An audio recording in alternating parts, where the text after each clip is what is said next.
und herzlich willkommen auf Veras Blockflötenkanal. Heute soll es mal wieder um die Daumentechnik gehen beim Blockflöte-Spielen, um die Technik eures linken Daumens beim Spielen der hohen Töne. Und da vergleiche ich mal für euch die Knicktechnik mit der Schiebetechnik des Daumens. Mein Name ist Vera Petri und ich gebe euch Tipps zu besserem und schönerem Blockflötenspiel.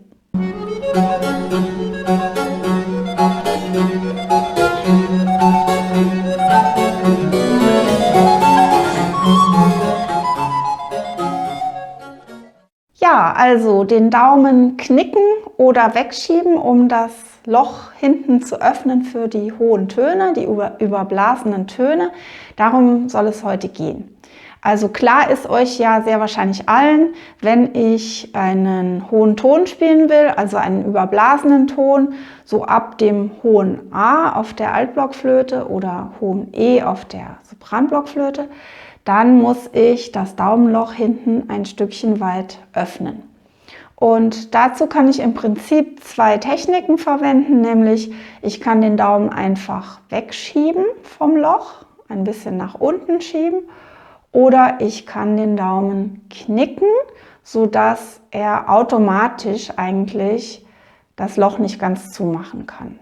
Es ist vielleicht kein Geheimnis und ich kann es euch auch gleich zu Anfang sagen, ich bin absolute Befürworterin der Knick-Daumentechnik, also nicht der Schiebetechnik. Und warum das so ist, werde ich euch in diesem Video ausführlich erzählen. Aber wir wollen eben beides mal vergleichen. Also das Wegschieben des Daumens erklärt sich von selbst. Man schiebt ihn ein Stückchen nach unten und wieder nach oben zum Öffnen und zum Schließen des Griffloches.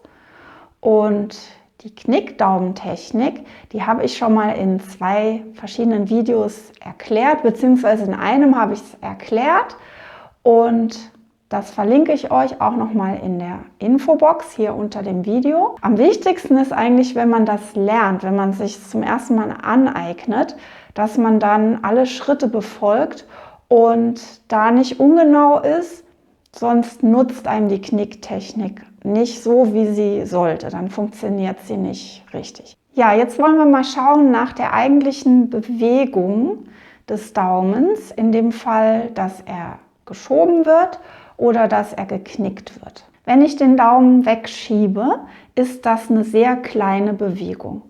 Also ein bisschen öffnen, ein bisschen schließen.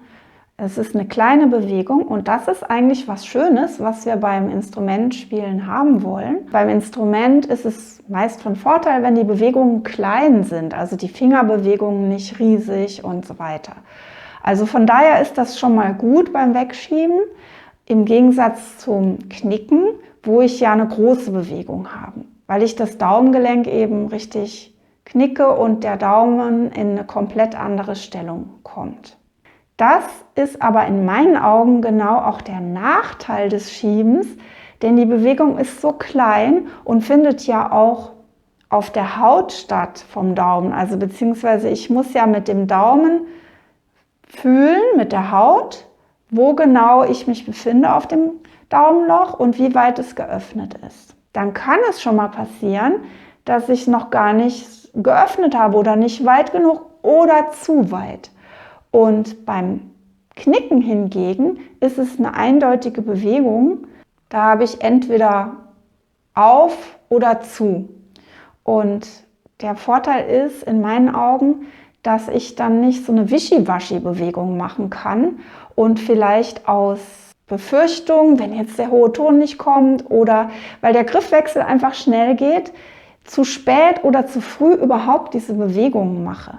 Also es ist ganz eindeutig zu, auf, das Loch.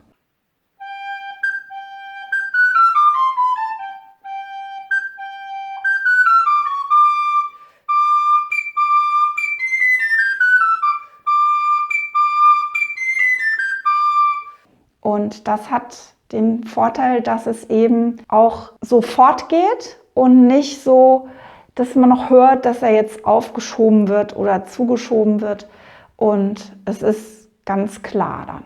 dann ist es ja so, das habe ich ja eben schon gesagt, dass man beim Wegschieben des Daumens die Haut betätigt. Der Nagel des Daumens hat damit ja dann nichts zu tun. Und beim Knicken ist es so, dass ihr ein Stückchen Nagel benutzt und die Haut. Also den linken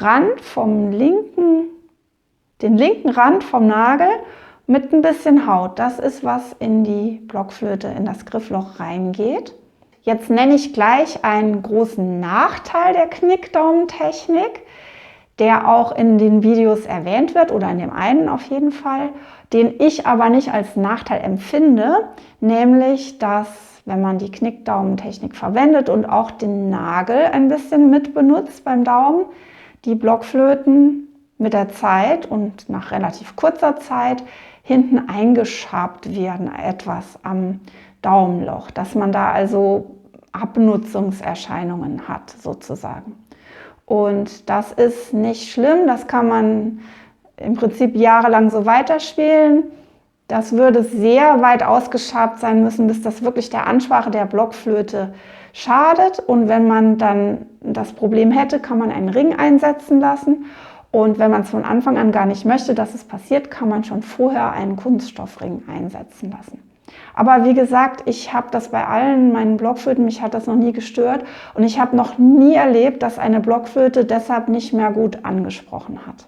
Und nach meiner Erfahrung, ich habe früher mit Schiebetechnik gespielt und dann umgelernt auf Knicktechnik, ist es viel genauer und viel einfacher, genau die richtige Stelle des Daumenlochs zu erwischen. Denn wie ihr ja aus anderen Videos von mir wisst, wenn ich was über die hohen Töne erzählt habe, es ist auch noch relevant, wie weit das Daumenloch auf ist. Also man könnte fast sagen, je höher die Töne, desto weniger weit auf ist das Daumenloch bei den hohen Tönen. Also ich würde zum Beispiel ein hohes F auf der Altblockflöte mit geknicktem Daumen, also mit offenem Daumenloch, und oben einem Finger, unten zwei, würde ich enger machen hinten, also fast nicht öffnen, als zum Beispiel ein hohes C.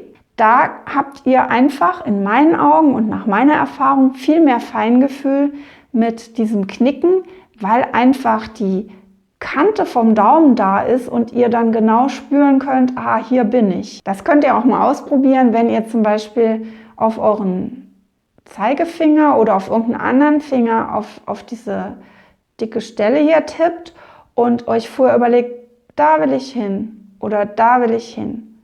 So, und das ist einfach genau zu zielen sozusagen. Darum geht es eigentlich, dass man mit der Knicktechnik sehr genau zielen kann.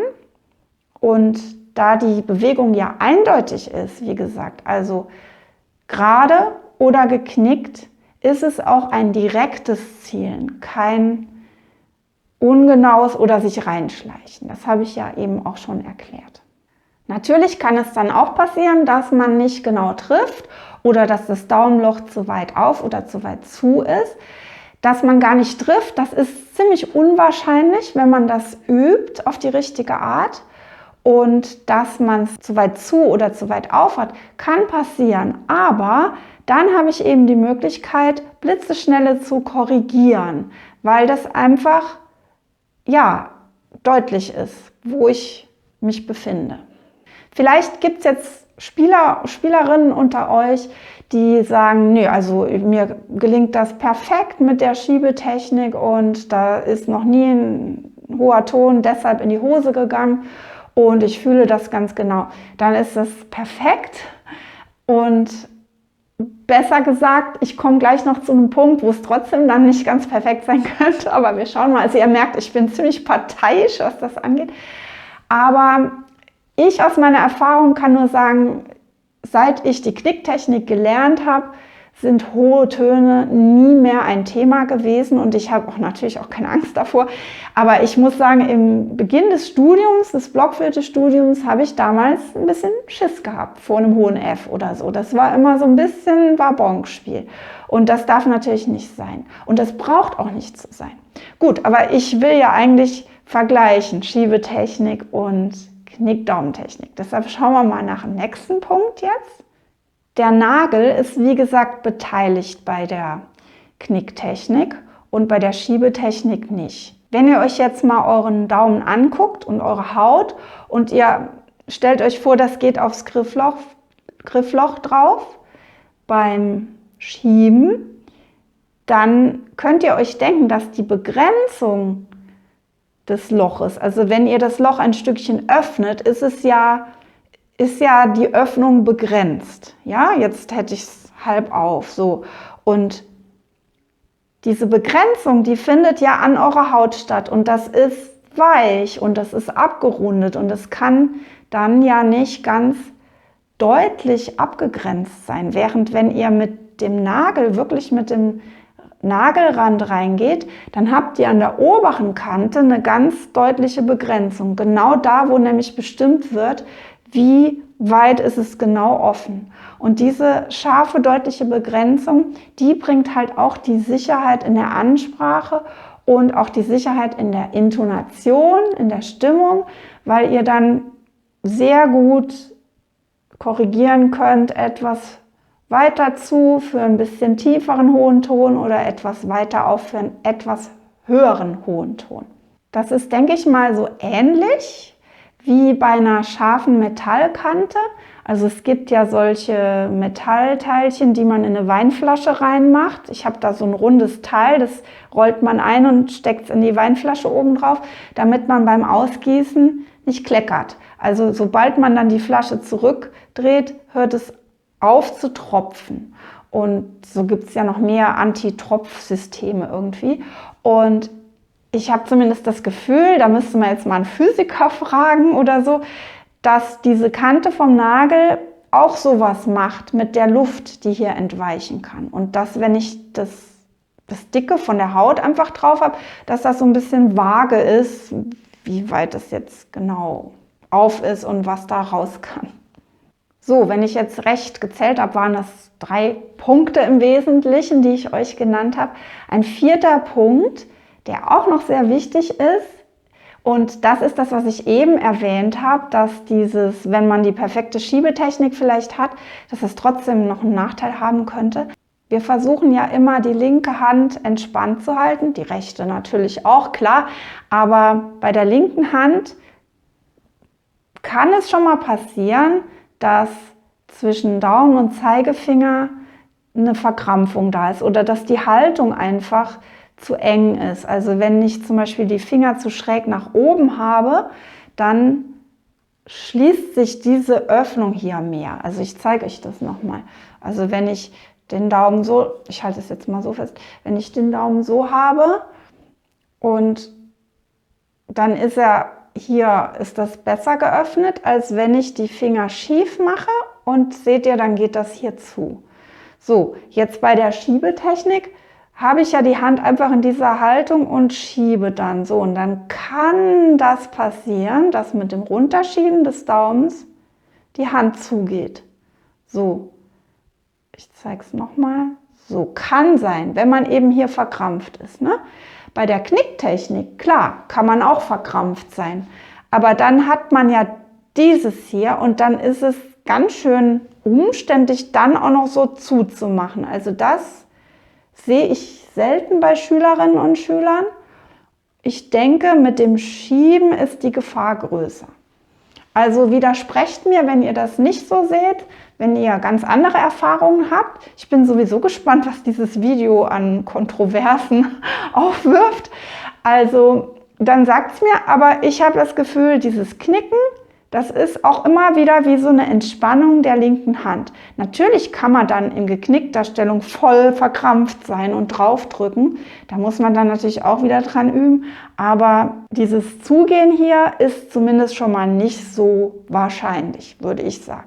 So, und der letzte Punkt ist eigentlich, also irgendwie haben die Punkte alle miteinander zu tun, aber den wollte ich doch nochmal extra deutlich machen. Also, dass ich nämlich mit der Schiebetechnik, weil die so mit der weichen Haut ist und weil sie nicht so genau begrenzt ist und nicht so deutlich in an und aus oder zu und auf, sondern so ein Schieben eben, dass ich dann auch den Rhythmus, in dem die Noten stattfinden, also wenn ich von tief zu hoch will und zurück, nicht so gut timen kann, weil ich ja nicht diesen deutlichen Anfang habe, hoch, tief, hoch, tief. Da muss ich schon wirklich sehr geschickt sein, um das wirklich gut zu timen und dass es, wie gesagt, immer alles anspricht und nichts in die Hose geht.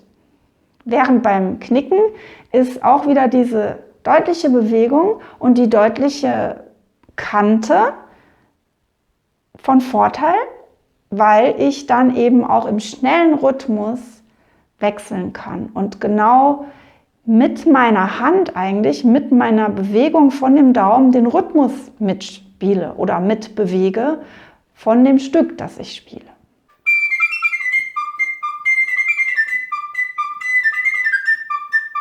Und ihr braucht gar keine Angst zu haben, dass das Knicken nicht schnell genug geht oder so. Das geht sehr bald, sehr schnell. Auch wenn ihr jahrelang mit der Schiebetechnik gespielt habt, könnt ihr das umlernen. Das ist meine Erfahrung mit Schülerinnen und Schülern. Und Anfängern bringe ich das sowieso gleich so bei. Aber auch Fortgeschrittenen und Erwachsenen, die, wie gesagt, schon lange so spielen, zeige ich das. Und da kommt es gar nicht so sehr darauf an, dass ihr das Wochen, Monate lang übt, sondern dass ihr es einmal richtig versteht und diese Schritte durchlauft, ohne was zu überspringen. So, jetzt bin ich sehr gespannt, was ihr mir diesmal in die Kommentare schreibt. Wenn euch das Video gefallen hat, dann gebt mir gerne einen Daumen hoch und ich freue mich, wenn ihr ein Abo dalasst. Dann sage ich wieder mal vielen Dank fürs Zuhören und bis nächsten Freitag. Tschüss!